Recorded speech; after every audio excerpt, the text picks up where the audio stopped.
The purpose of that, Pearson, was to weather a storm, right? Keep doing well as far as cash flowing, providing investor distributions, and retaining asset value. What's the number one secret to recession-resistant assets?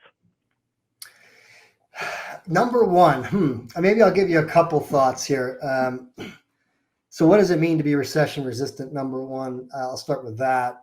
To us, looking back at the last several years, in 2018, we kind of thought at that time there was a lot of indicators in the marketplace that there could be a market correction coming soon. And we wanted to best position capital for a downturn, for a recession. And so we went out and created a fund that invested in mobile home parks, self-storage, and Class B workforce housing in growth markets. Put that together, closed the fund to new capital in 2019. The purpose of that, Pearson, was to weather a storm, right? Keep doing well as far as cash flowing, providing investor distributions, and retaining asset value. And so we've done that quite well. We obviously have seen some bumps along the way since we closed that fund in 2020, COVID. We stopped investing entirely for 7 months, just analyzing the markets, trying to determine, is there going to be distress? Is there going to be, tenants' inability to stay and pay, occupancy dropping, et cetera, supply increasing? We didn't see that. We kind of saw the opposite.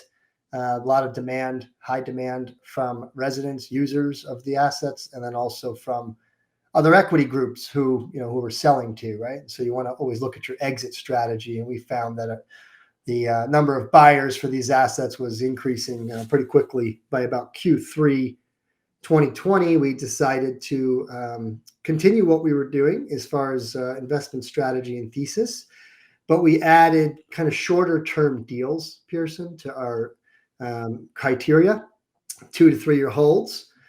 We didn't do that prior to COVID. That's the one main shift that we adjusted after seeing a lot of the tailwinds that were created through the 2020 or so.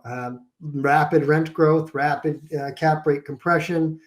And so we, prior to that, we were really only focusing on 5 to 10 year holds. Again, really trying to weather a storm.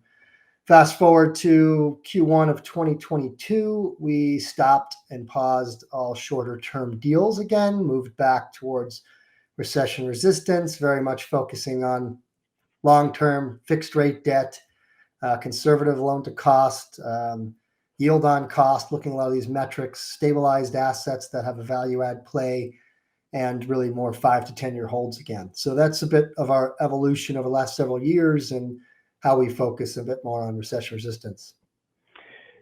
Yeah, so something I want to bring up, you wrote a book, Navigating Passive Real Estate Investments in a Post-COVID Era.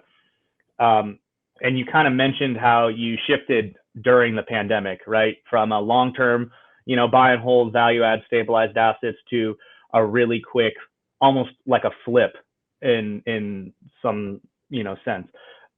And then kind of move back to a longer term. So this is going to sound dumb, maybe, but and you guys can all get a copy of the book by going to smkcap.com/5 steps, all one word, number 5 steps.